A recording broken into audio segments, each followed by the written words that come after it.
Umur 20, banyak orang masih sibuk cari jati diri. Tapi aku mulai mikir, gimana caranya biar uang gak ngatur hidupku. Aku pengen bebas, bukan berarti harus kaya raya. Tapi cukup buat hidup tenang. Gak panik kalau ada hal tak terduga. Dan dari sinilah aku mulai. Perjalanan menuju financial freedom dari nol.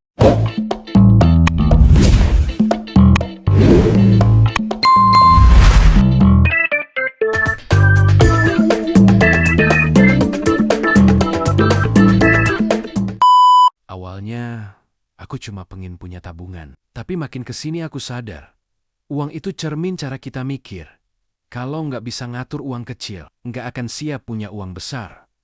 Aku mulai dari hal sederhana. Catat semua pengeluaran, sekecil apapun. Bedain mana kebutuhan, mana keinginan. Dan yang paling penting, berhenti hidup buat gengsi. Kadang bukan karena gaji kecil kita nggak bisa nabung, tapi karena kita nggak sadar kemana uangnya pergi. Langkah pertama yang aku bangun adalah dana darurat. Dana darurat itu uang yang disimpan buat keadaan darurat. Bukan buat jajan, bukan buat liburan, tapi buat kalau tiba-tiba sesuatu terjadi. Aku mulai dari kecil banget. 100.000, 200.000, targetku sederhana. Punya 3 kali pengeluaran bulanan, tapi yang penting, aku konsisten nambah setiap bulan, gak peduli nominalnya berapa. Aku taruh di rekening khusus tanpa kartu ATM. Jadi gak tergoda buat ngambil. Karena punya dana darurat, bikin hidup jauh lebih tenang. Gak panik, gak utang, dan bisa mikir jernih kalau lagi susah. Nabung dengan cara realistis, aku gak pakai metode 50 kurang 30 kurang 20. Karena jujur aja, kalau penghasilan masih kecil, aturan itu malah bikin stres. Jadi aku ganti dengan versi yang lebih realistis. Sisihin dulu, baru pakai, mau cuma 10.000, tetap simpen. Anggap itu bukan sisa uang, tapi bagian dari kewajiban ke diri sendiri. Aku juga pakai satu trik kecil. Namain tabunganku pakai tujuan. Misal, dana tenang, mimpi laptop baru. Dana freedom, jadi tiap kali nabung, rasanya bukan kehilangan uang, tapi ngedeketin mimpi. Setelah punya dana darurat dan tabungan jalan, aku mulai belajar investasi. Tapi bukan ikut tren, bukan karena orang lain cuan. Aku mulai dari yang paling aman, reksadana pasar uang, emas digital, dan literasi dulu sebelum beli. Investasi bukan cuma buat orang kaya.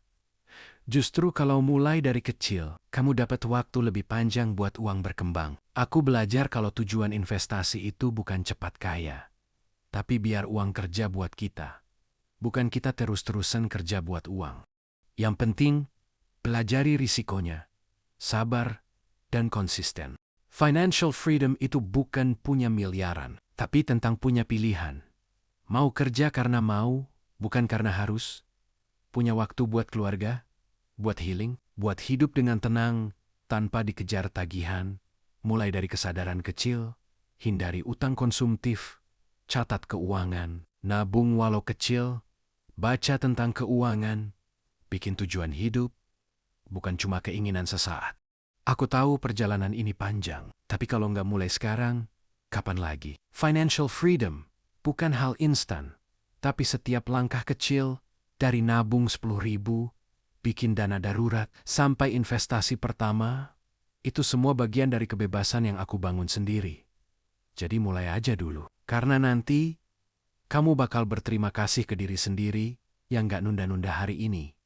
Financial freedom itu bukan tujuan akhir, tapi gaya hidup sadar yang kamu bangun dari sekarang. Aku tahu perjalanan ini panjang, tapi kalau nggak mulai sekarang, kapan lagi? Financial freedom bukan hal instan, tapi setiap langkah kecil dari nabung 10.000, bikin dana darurat, sampai investasi pertama, itu semua bagian dari kebebasan yang aku bangun sendiri. Jadi mulai aja dulu, karena nanti kamu bakal berterima kasih ke diri sendiri yang gak nunda-nunda hari ini. Financial freedom itu bukan tujuan akhir, tapi gaya hidup sadar yang kamu bangun dari sekarang.